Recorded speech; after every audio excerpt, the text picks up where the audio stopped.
Buenas tardes, señoras y señores. Le damos una cordial bienvenida al evento virtual organizado por la Defensoría del Contribuyente y Usuario Aduanero, en el cual trataremos aspectos a tomar en cuenta antes de realizar una pequeña importación.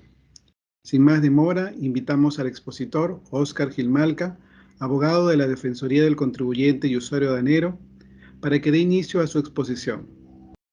Los invitamos a realizar las preguntas que tengan por el chat. Muchas gracias, Cristian. Muchas gracias a la Defensoría por la invitación. Gracias a todos los participantes. El día de hoy vamos a tocar un tema muy interesante que es sobre pequeñas importaciones. Voy a compartir las diapositivas un momento.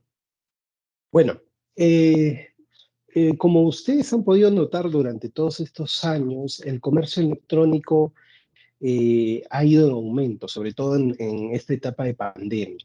Entonces, ¿qué es lo que ha pasado? Las personas naturales, ¿no? O emprendedores han comenzado a comprar a través de estas tiendas virtuales como Amazon, AliExpress, eBay, entre otras.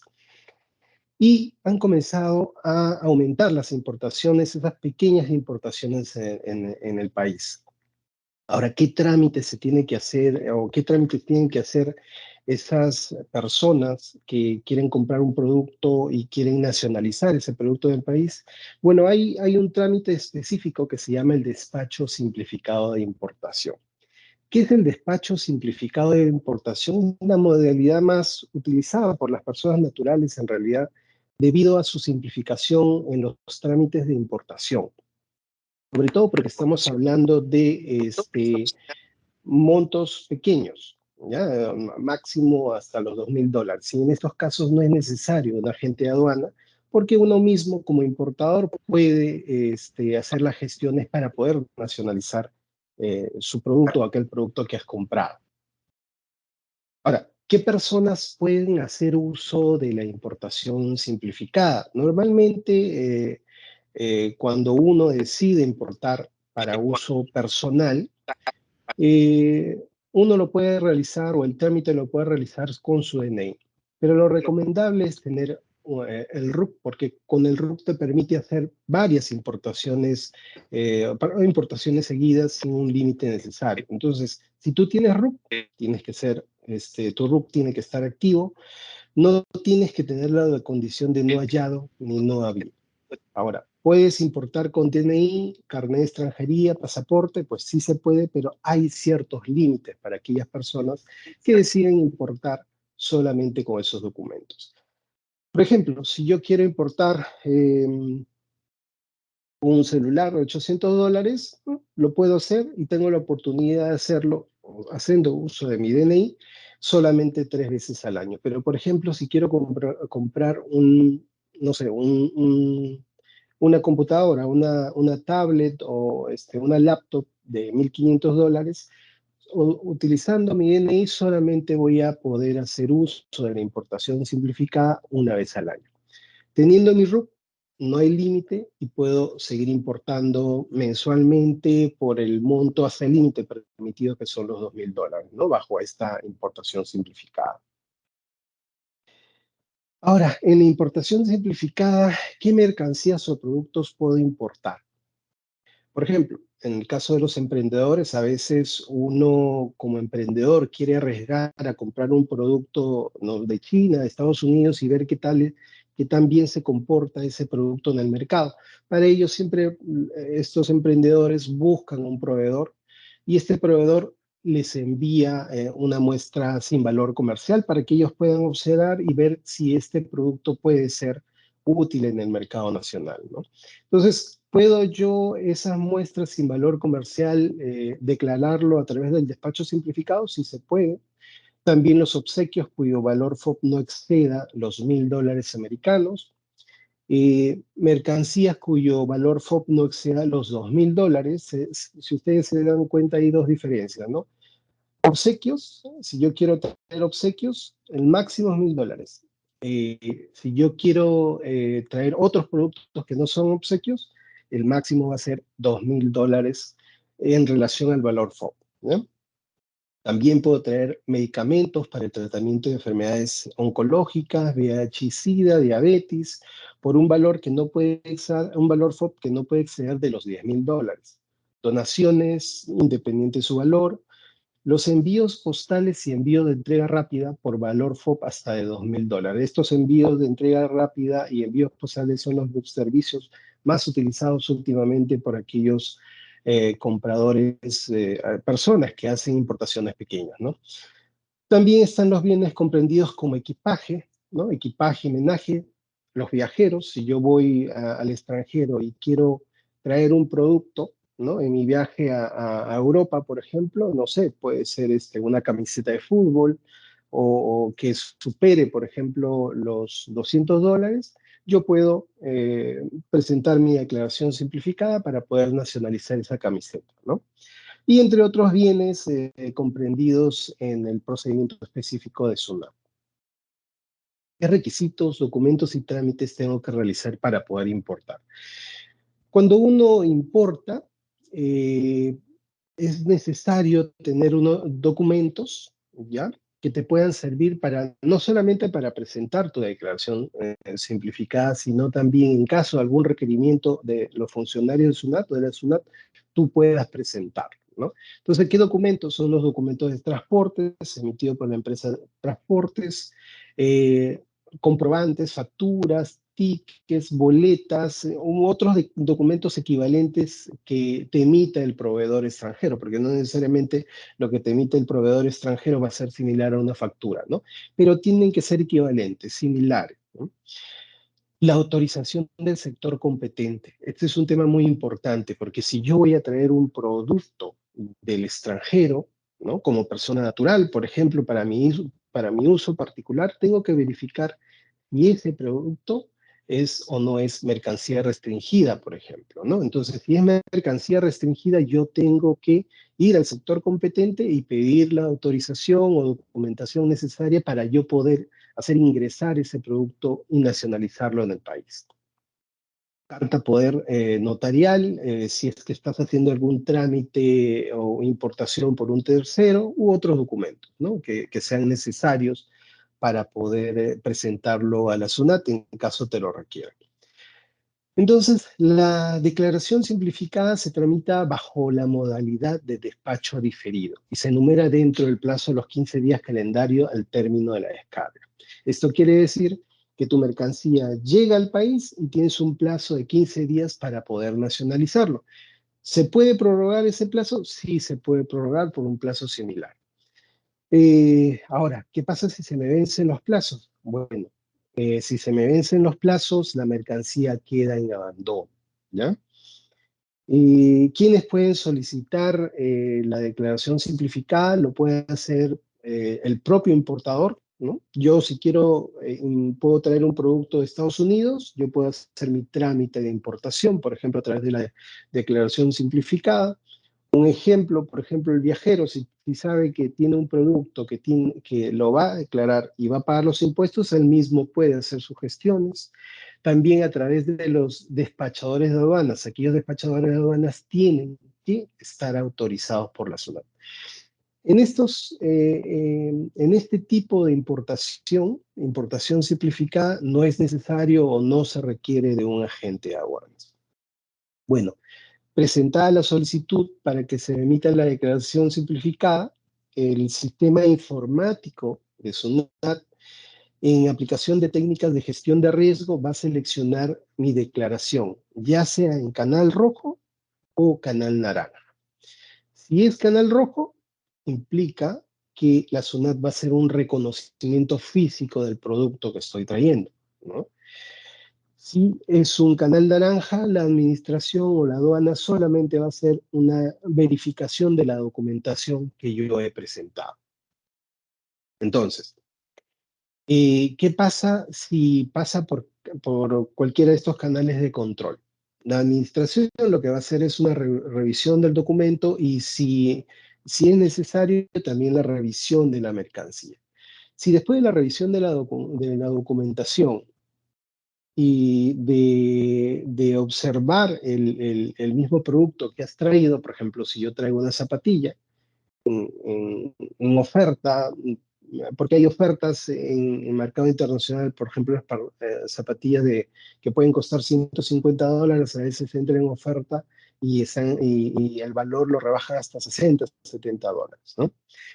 Entonces, si yo traigo ese tipo de productos, yo tengo que tener los documentos que acrediten ese descuento, porque si la administración no, o mejor dicho, si tú no convences a la administración que este producto te costó o tiene un descuento, lo que va a hacer la administración es ajustar el valor a precios de referencias que él va a encontrar posiblemente en páginas de internet, ¿no? Es más, puede encontrar ese producto en la misma página que tú compraste a $60, $70, lo puede encontrar a $150 o a más. Entonces, si tú, por ejemplo, se te ocurre traer dos zapatillas con descuento, ¿no? A $60, $120, la administración puede ajustarte el valor 50 referencias por mayor valor y ¿qué va a pasar con eso? Si supera los $200, se va a cobrar un impuesto. Pero por eso es necesario tener toda la documentación que acredite el valor que tú estás declarando a través de tu declaración simplificada. Entonces, cuando el valor de la mercancía como resultado del ajuste, imaginemos que te ajusta la administración, ¿no? Tú has traído, eh, no sé, una laptop, por ejemplo, ¿no? A $2.000, pero si la administración te lo ajusta a $2.500, si no excede los $3.000, entonces el proceso continúa, ¿ya? Hasta que bueno, se verifique el precio, se pague el impuesto y para que tú puedas nacionalizar esa laptop y disponer de él. Ahora, ¿qué pasa si sobrepasa los $3.000? En ese caso, la administración lo que va a hacer es emitir un informe, después va a emitir una resolución disponiendo el relajamiento de esa declaración simplificada, o sea, la anulación de esa declaración simplificada, y para que se proceda con el procedimiento de importación para el consumo, ¿no? Yo hace un tiempo vi un caso de un usuario que trajo un dispositivo médico. Él lo había traído a más o menos $2.500, $2.300, no recuerdo ahora, pero recuerdo que estaba con el límite y lo estaba trayendo bajo el despacho simplificado, ¿no? En la importación simplificada. Pero la aduana dentro del proceso comienza a revisar la información que le había trasladado porque había pasado por Canal Rojo y de la revisión que había hecho, la administración había encontrado en páginas de internet que ese producto valía más de $5.000, ¿no? Entonces la administración dispuso el ajuste a un valor de $5.000 y no a los $2.500 que había declarado. Entonces lo que pasó ahí es que la administración emitió una resolución declarando la nulidad de esa declaración para que el usuario siga su proceso en el procedimiento general que es importación para el consumo. En ese caso, el usuario iba a tener que recurrir a un agente de aduana porque ya había superado los montos, ¿no? Ahora, ¿qué otros servicios utilizan estas declaraciones simplificadas?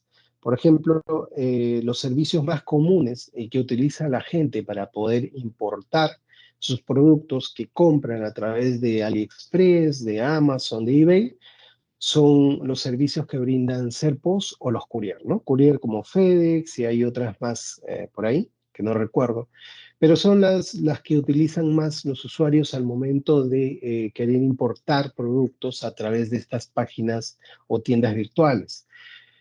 En el caso de Serpos, a estas importaciones simplificadas, ellos le dicen importafacia, ¿no?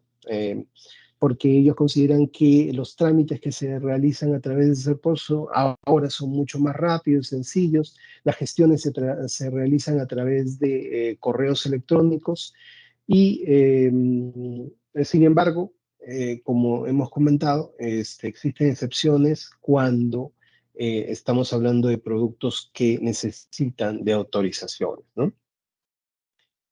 En este servicio de SERPOS, normalmente el producto cuando llega al Perú lo revisan y si no hay ninguna situación que amerite un requerimiento de, no sé, información, documentación, lo que va a pasar es que te va a comunicar para que puedas recoger el producto en en los centros de SERPOS o te lo van a llevar a tu casa, como comúnmente ocurre, ¿no? Ahora, en los casos de SERPOS y también de los courier, sobre todo en SERPOS, si el producto no supera los $200, o sea, valor FOB no supera los $200, entonces no es necesario de realizar ningún trámite aduanero ni pagar ningún tributo. O sea, no, ahí no se va a declarar. Simplemente el producto ingresa al país y se entrega al destinatario. Pero ¿qué pasa si el valor supera los $200 hasta los $2.000? Ahí sí, bueno, se va a tener que hacer el pago de los impuestos respectivos y, bueno, se va a utilizar la famosa declaración simplificada, ¿no? Y, bueno, ¿qué tributos, si yo importo, qué tributos debo de pagar? Como lo hemos comentado, sola a través del despacho simplificado, si el producto supera los $200, yo voy a pagar o derechos arancelarios, que normalmente son tasas impositivas de 0, 4, 6 o 11, el impuesto selectivo al consumo, el IGB, el impuesto general a las ventas, que es 16%, y el IPM, que es el 2%.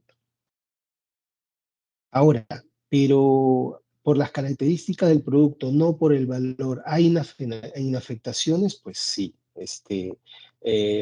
Por ejemplo, en el caso de productos que se trae a través de los courieros, SERPOS, están inafectos del pago de los derechos arancelarios y el IGB, por ejemplo, cuando se envían envíos postales para uso personal, no sé, libros, correspondencia, documentos, publicaciones, eso está en efecto del pago de impuestos.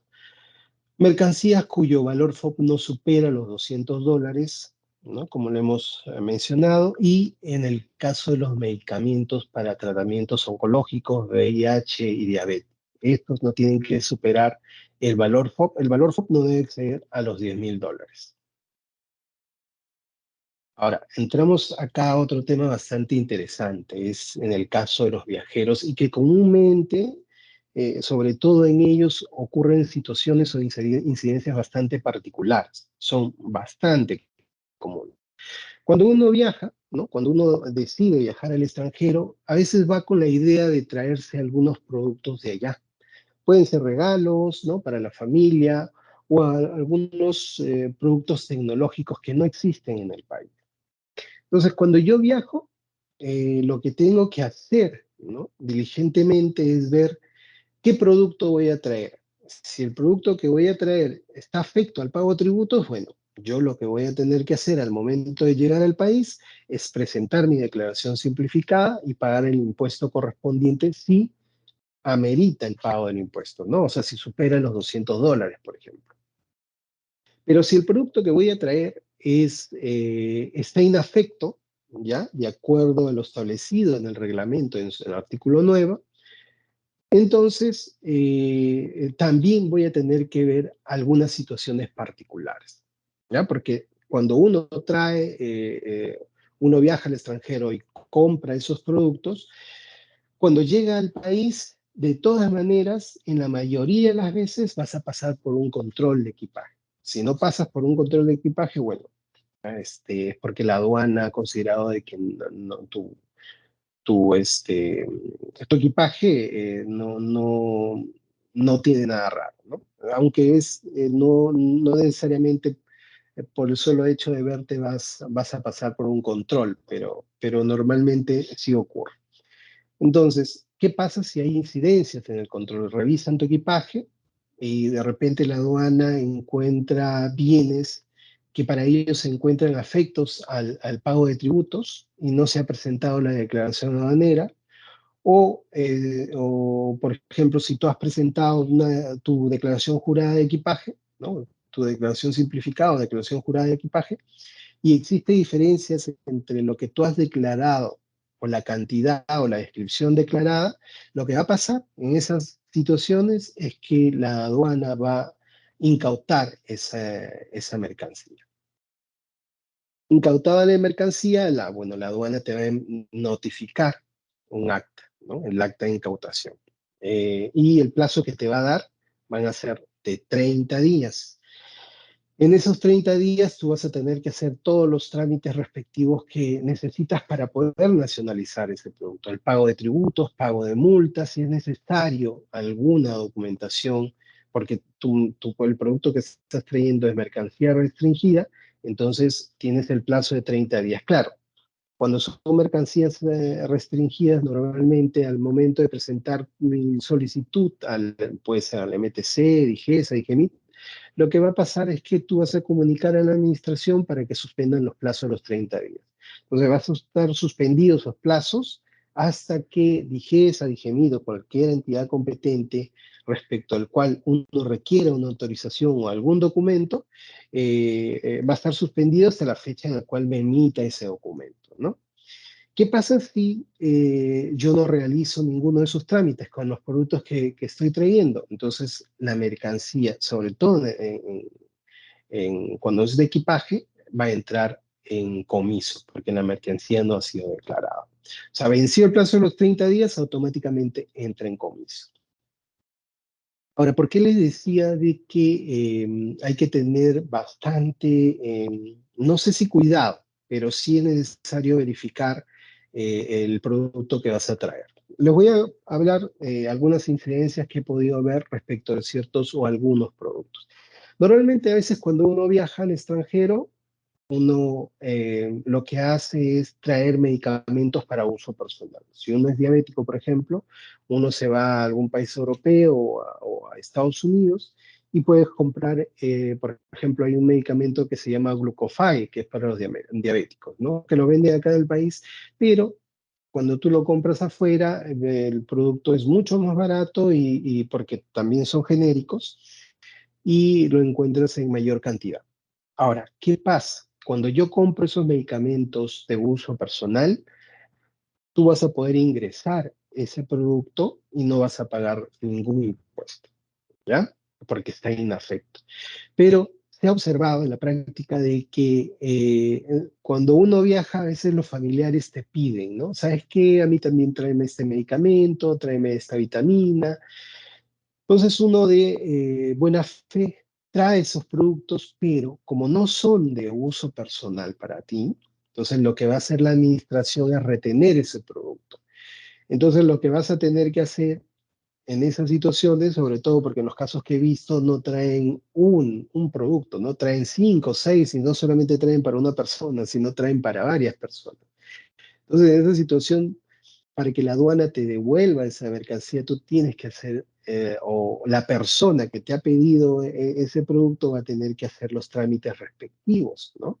Si son medicamentos, va a tener que pedir, hacer los trámites, ¿no? Tiene que haber una receta médica, una declaración jurada firmada por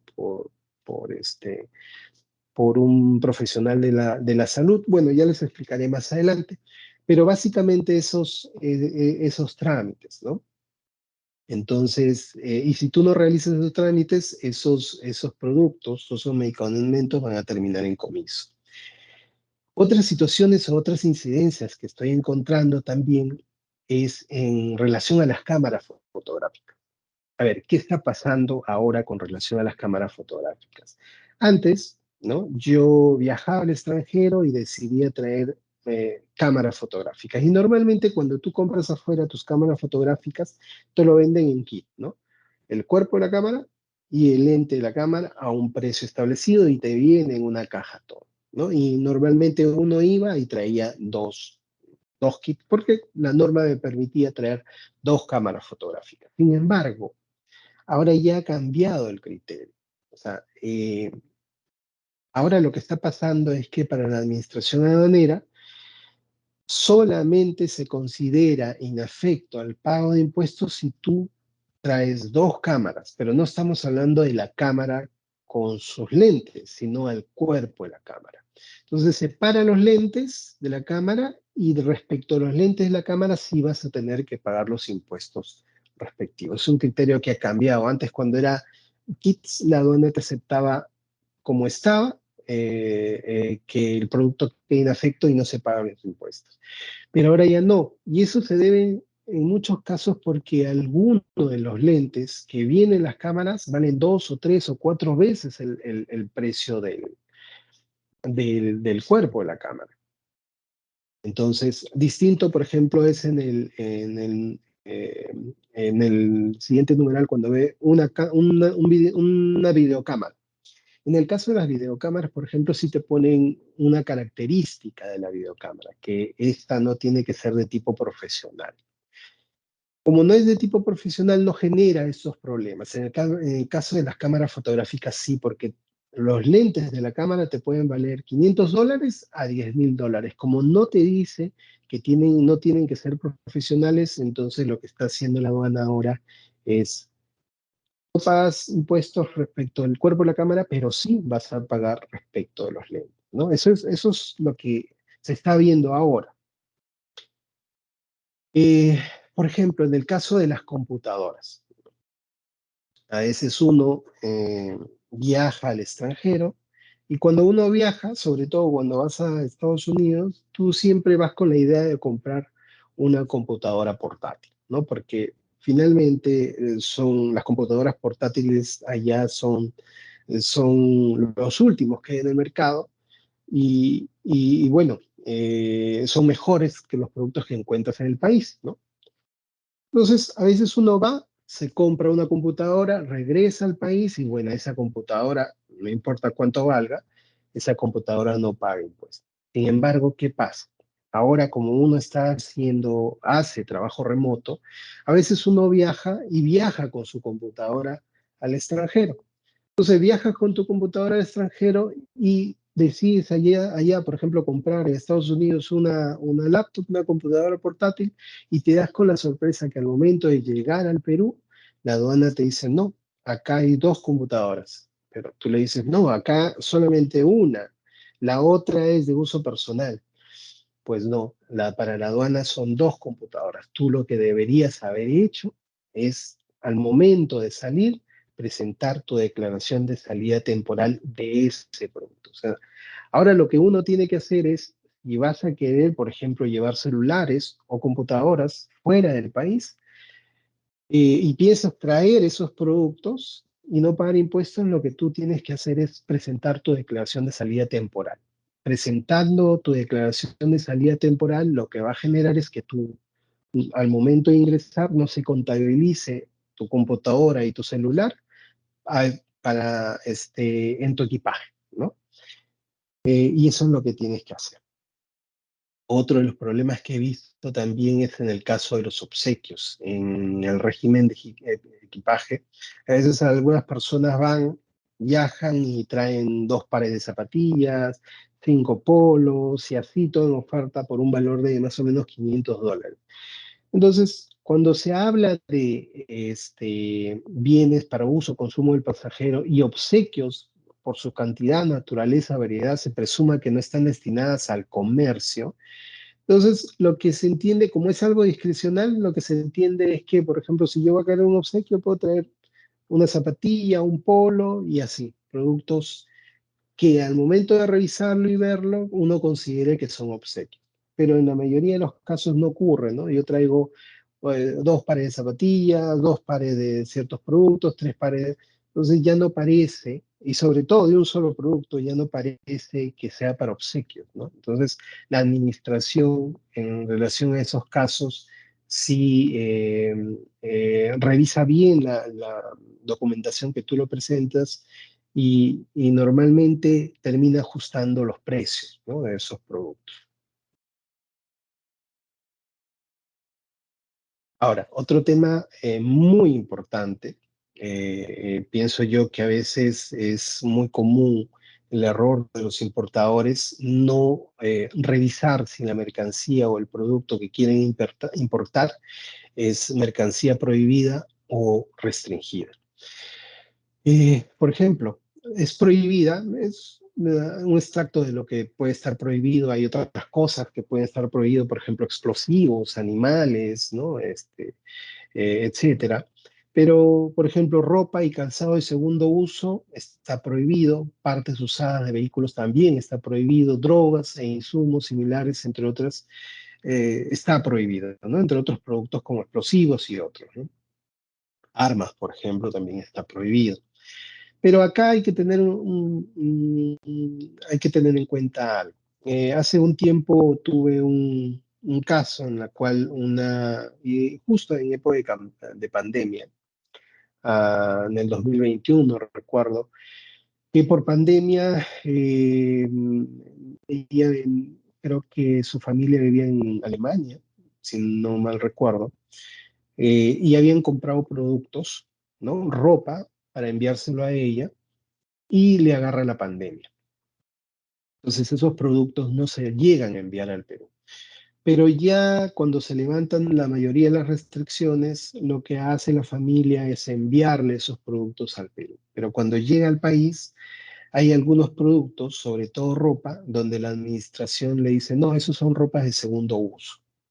Entonces, cuando el usuario dice, no, que son ropas nuevas, que no son segundo uso, la administración, a efectos de poder probar que son productos nuevos, le requirió comprobantes y etiquetas.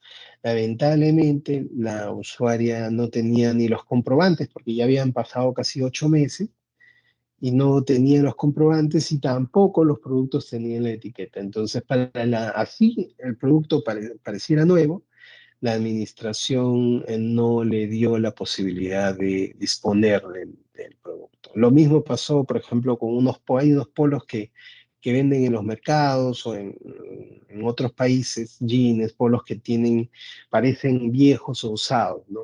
En esos casos, si tú no tienes la documentación de que acredite que es nuevo, no lo van a dejar pasar.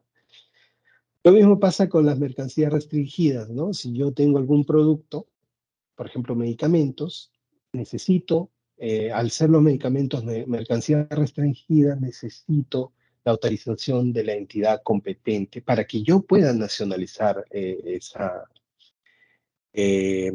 esos productos, ¿no? Entonces, ¿a través de dónde puedo realizar mi trámite en caso tenga productos que son mercancías restringidas? Eh, Normalmente, si tienes RUC, lo vas a tener que hacer a través de la ventanilla única de comercio exterior, que también se llama BUS. Esta es una plataforma a través del cual se puede realizar trámites en línea para la obtención de permisos, certificados, autorizaciones o licencias para la importación o exportación de mercancías restringidas. Esta ventanilla o BUSE está interconectada con SENASA, DIGESA, DIGEMIT, entre otras instituciones, como pueden verlo ahí en la parte de abajo, ¿no? Tú entras a la página del BUSE, vas a encontrar las formas de ingreso, que lo puedes hacer a través de DNI, si tienes clave SOL, lo vas a poder hacer a través de clave SOL.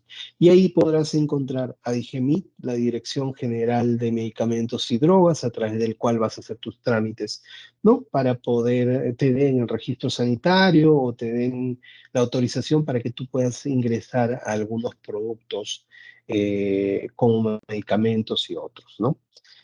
DIGESA, la Dirección General de Salud Ambiental, también, por ejemplo, si tengo algún producto, un alimento industrial, por ejemplo, o sea, mejor dicho, elaborados industrialmente, voy a tener que solicitarle al DIGESA los registros respectivos, los permisos respectivos. En el caso del Instituto Peruano de Energía Nuclear, también, por ejemplo, hace un tiempo tuve un usuario en la cual la administración le había inmovilizado una máquina que sacaba rayos X, creo, un dispositivo médico. Entonces, ellos tenían que hacer las gestiones ante el Instituto Peruano de Energía Nuclear para que haga una revisión de las características de ese producto y darles las autorizaciones respectivas, ¿no? El Ministerio de Transportes y Comunicaciones, si yo quiero tener celular, también tengo que hacer mis trámites ante el MTC, Produce y otras instituciones que pueden encontrar a través del BUCE y es necesario requerir una autorización. Eh, Importación de productos farmacéuticos y dispositivos médicos. Yo puedo traer productos farmacéuticos y dispositivos médicos, sí. Si soy una persona natural que lo quiero para uso personal, sí lo puedo hacer.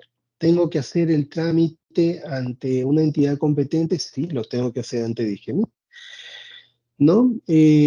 La Autoridad Nacional de Productos Farmacéuticos, ¿no? El ANM, autoriza la importación y uso de productos farmacéuticos, dispositivos médicos o productos sanitarios previa presentación de la debida justificación emitida por un profesional de la salud, acorde con la información establecida en su reglamento. Entonces, por ejemplo, si yo soy diabético y quiero traer, me consigo, por ejemplo, un proveedor en Estados Unidos para que me envíe el último producto para el tratamiento de la diabetes, sí, lo puedo hacer, pero antes, previamente, yo necesito tener una receta médica, ¿no? Que es la justificación médica y un informe que me establezca por qué necesito yo ese producto.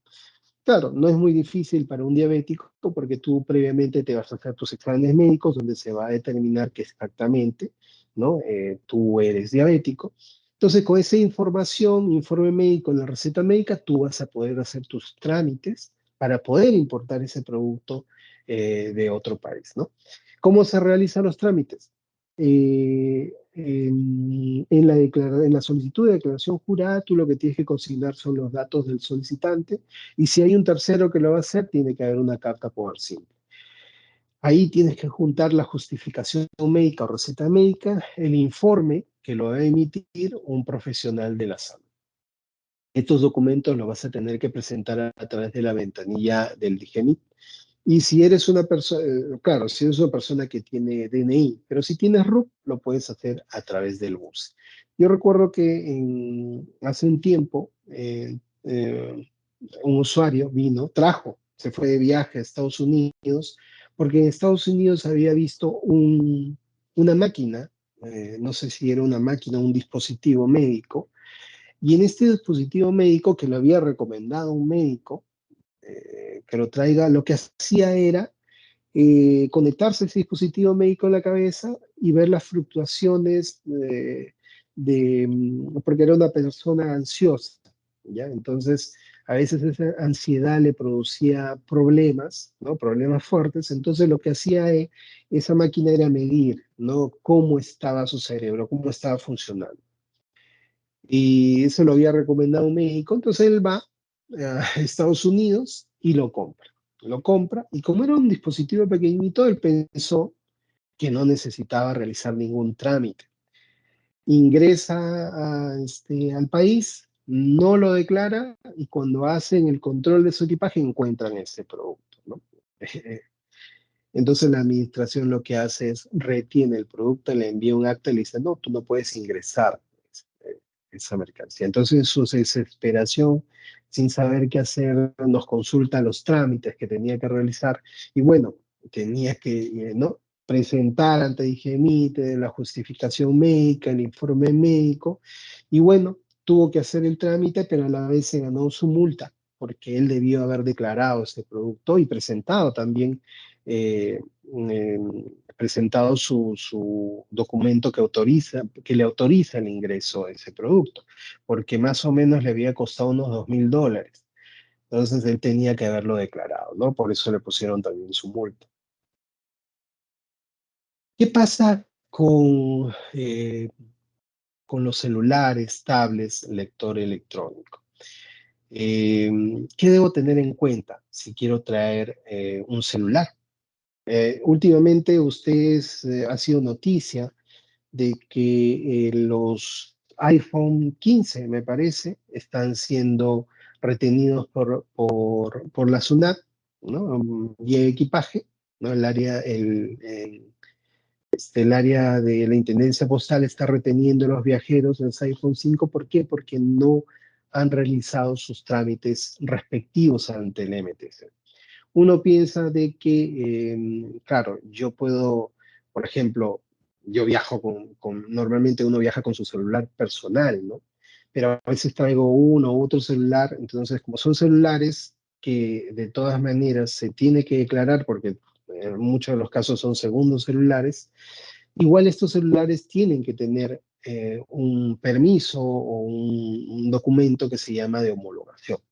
Lo mismo ocurre cuando lo estás trayendo a través de, tú lo estás comprando a través de la tienda de Amazon y lo traes a través de ya sea Serpos o los courier, igual están siendo retenidos. ¿Por qué? Porque no se han hecho los trámites respectivos, ¿no? Sobre todo que es necesario la presentación del certificado de homologación que se tramita ante el MTC. Normalmente estos, cuando son celulares ya, por ejemplo, que tienen 2, 3 años en el país, el MTC publica certificados de homologación de celulares, ¿no? Que se han traído anteriormente, y a veces muchos de los que traen celulares eh, imprimen o cogen de ahí los certificados de homologación porque estos tienen las mismas características del celular que están trayendo, y con eso es suficiente para que la administración le dé el levante y los usuarios se puedan llevar el, su dispositivo. Sin embargo, como son celulares nuevos, es necesario que se genere o se tramite el certificado de homologación ante el Ministerio de Transportes y Comunicaciones. O sea, a través del BUCE se hacen las gestiones para que el Ministerio de Transportes y Comunicaciones me emita esos certificados de homologación. Claro, son dos permisos que necesitas, el permiso de internamiento y el de homologación. Sin embargo, en el caso de en los permisos de internamiento, normalmente solo se te pide si superan, por ejemplo, los 5 dispositivos. No, si quiero traer más de 5 dispositivos, sí tengo que pedir un permiso de internamiento. Ahora, ¿se requiere autorización de alguna entidad competente para importar cosméticos? Sí se requiere la autorización de DIGEMIT. Si, por ejemplo, yo quiero traer cosméticos eh, o algún otro producto, ¿no?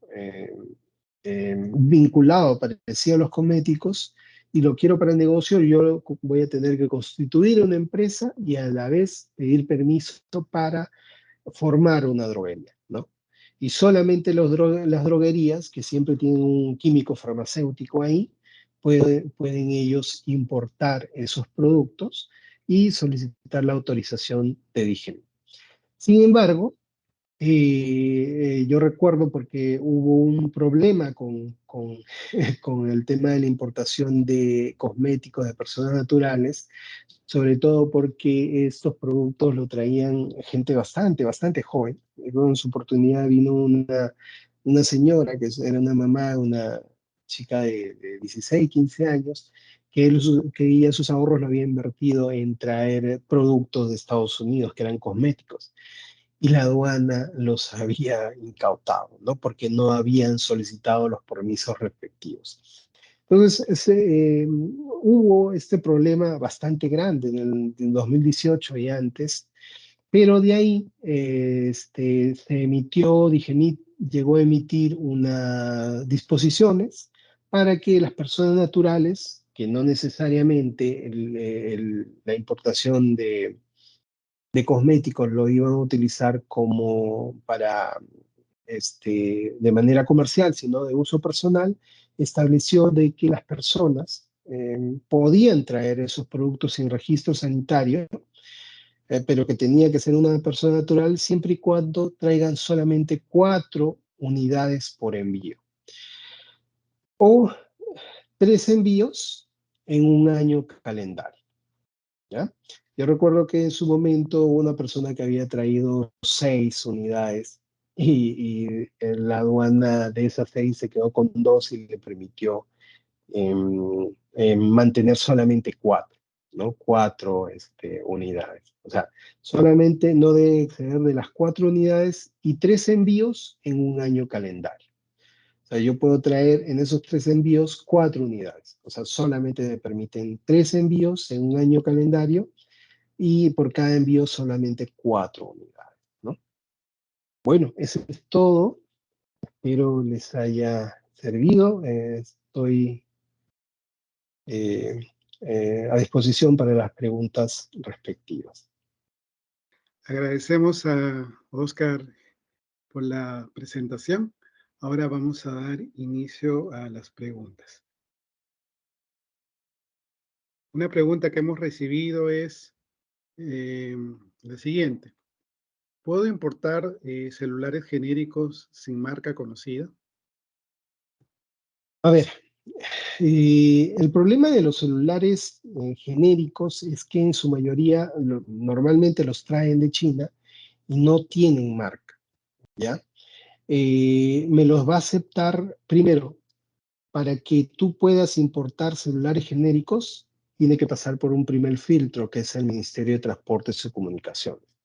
Porque a través del Ministerio de Transportes y Comunicaciones tú tienes que solicitar el certificado de homologación.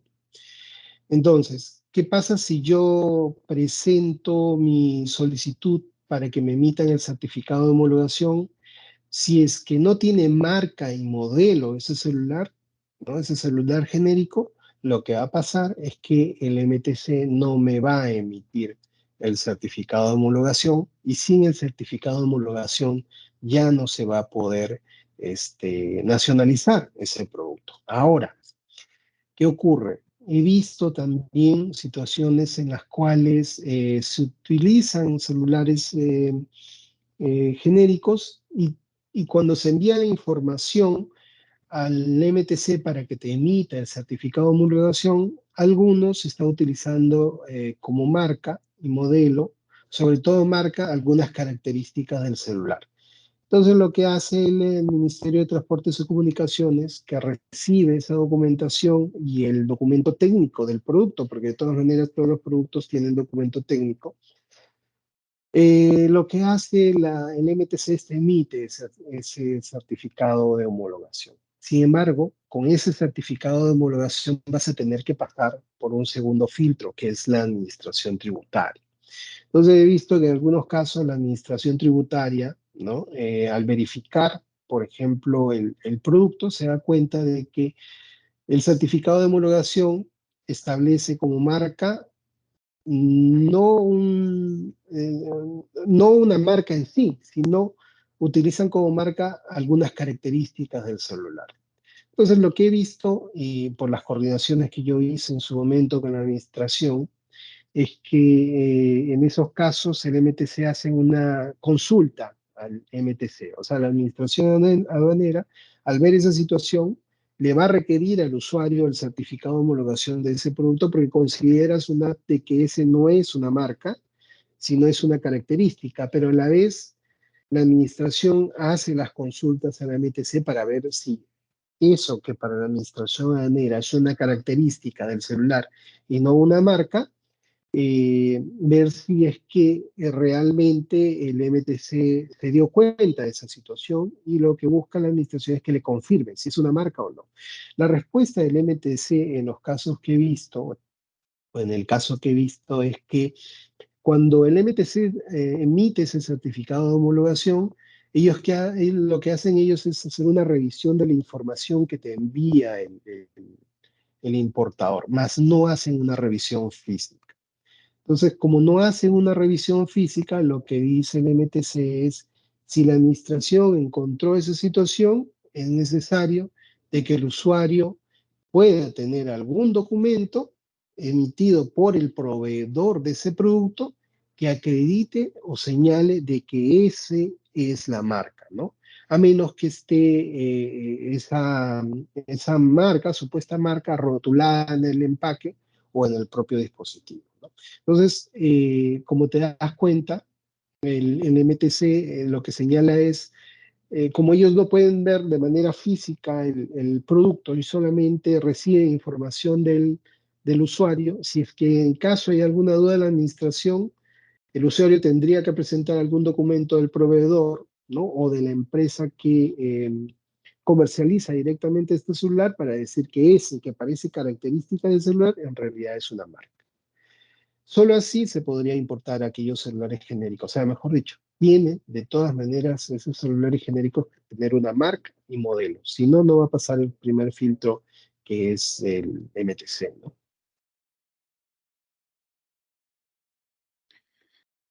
Excelente. Una segunda pregunta que nos hacen llegar es, si no estoy de acuerdo con el ajuste de mi mercancía, ¿qué puedo hacer?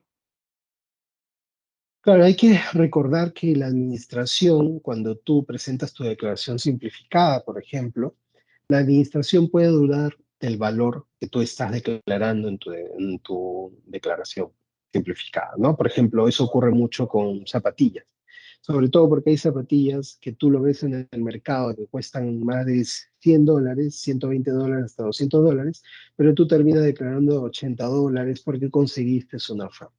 ¿Qué pasa si la administración te ajusta el valor y tú terminas cancelando o pagando? En el caso de SerPost, por ejemplo, en situaciones en las cuales SerPost te ajusta porque SerPost te envía una notificación, lo que normalmente los usuarios es piden una reconsideración y adjuntan la documentación que acredita el valor que se está declarando, ¿no? Adjuntan no solamente el ticket que se ha pagado, sino también información de la transferencia y quién sabe comunicaciones con el proveedor. En base a eso, la administración va a ver si acepta tu reconsideración y te acepta el valor declarado, ¿no?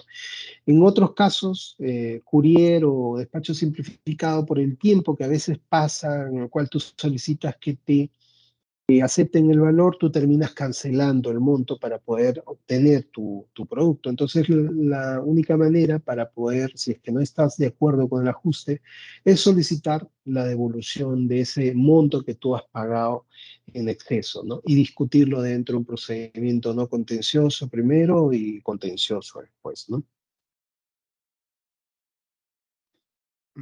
Está bien.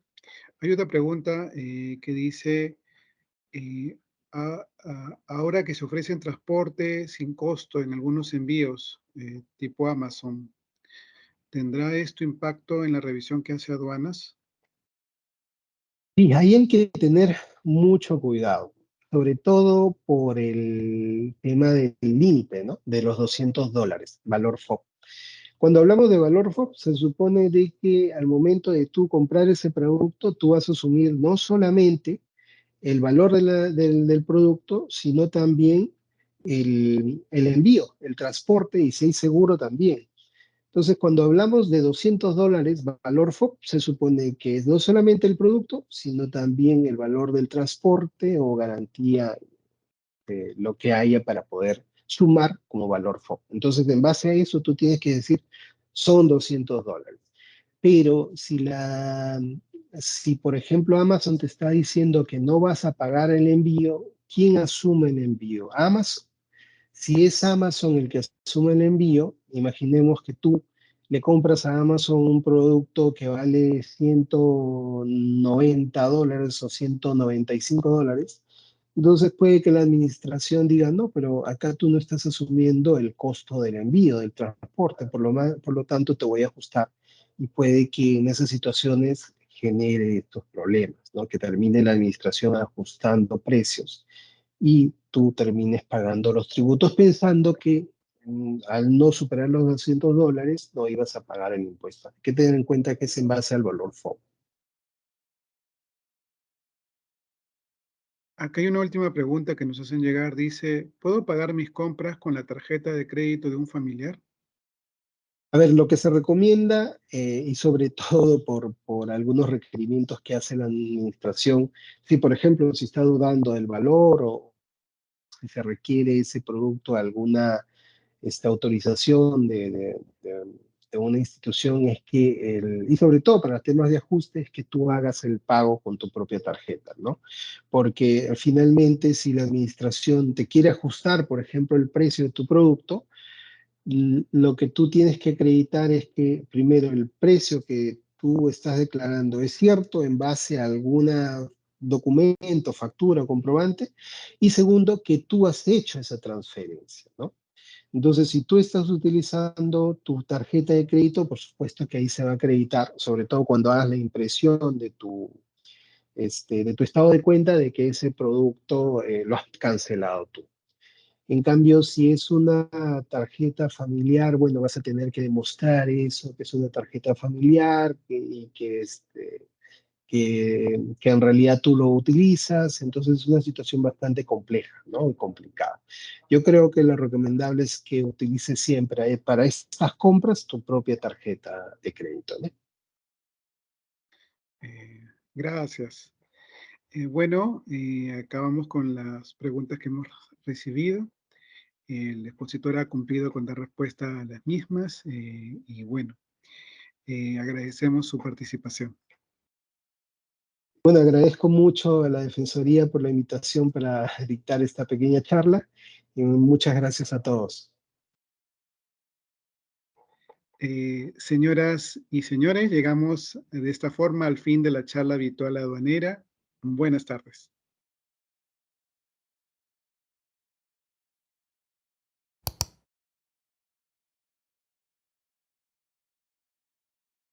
Compunche Perú, Gobierno del Perú. Bicentenario del Perú 2024.